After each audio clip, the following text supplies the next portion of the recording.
అయినటువంటి ఈ మహావిష్ణువు అందరూ కూడా తన మందిరంలోకి వెళ్ళి అనేకమైన నృత్య గీతాలను ఆలపించుతూ ఉండగా అది నచ్చినటువంటి ఆ మహారాజు మీకు ఏ వరం కావాలో అని ఈ మారువేషం ఉన్నటువంటి ఆ సింహవిష్ణువులందరినీ కోరగా, అయ్యా పరమశివుడు లేక ముల్లోకాలన్నీ తల్లడిల్లిపోతున్నాయి కావున పరమశివుడు నీ ఉదరంలో ఉన్నాడు, నీ పట్టులో ఉండాలి కదా, ఆయన్ని మాకు ప్రసాదించు స్వామి అని చెప్పి ఆ బ్రహ్మ విష్ణు అందరూ కూడా అడుగుతారన్నమాట.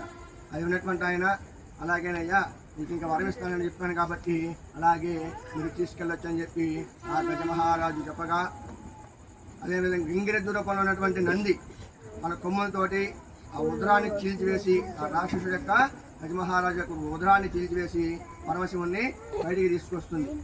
బయటికి తీసుకొచ్చేసి అతను అక్కడ ఒక వరం కోరుతాడు, అయ్యా నీవు నా ఉదరాన్ని చీల్చుకొని బయటకు వచ్చావు కాబట్టి నీవు నా శరీరంలో చర్మాన్ని కూడా ధరించవాలని చెప్పి ఆ పరమశివుని కోరగా అంతకు ఆయన అంగీకరించి ఆ పరమశివుడు కైలాసానికి బయలుదేరుతాడు.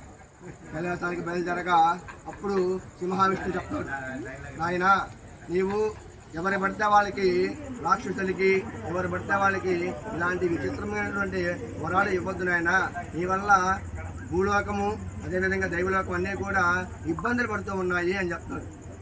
ఎందుకు శివుడు ఆ విధంగా వరాలు ఇస్తాడంటే శివుడికి అలంకార ప్రియుడిగా శివుడు ఏ రూపంలో ఉంటాడమ్మా? లింగారూపంలో ఉండేవాడు శివుడు. ఆయనకి ఏమి లే, రోజంతా నీళ్ళు పోసి నమస్కారం చెప్తే చాలా సంతోషపడిపోతాడు. కానీ శ్రీ మహావిష్ణువు కానీ మిగతా దేవతలు అలా కాదనమాట. ఎందుకంటే శ్రీ మహావిష్ణువు అనేవాడు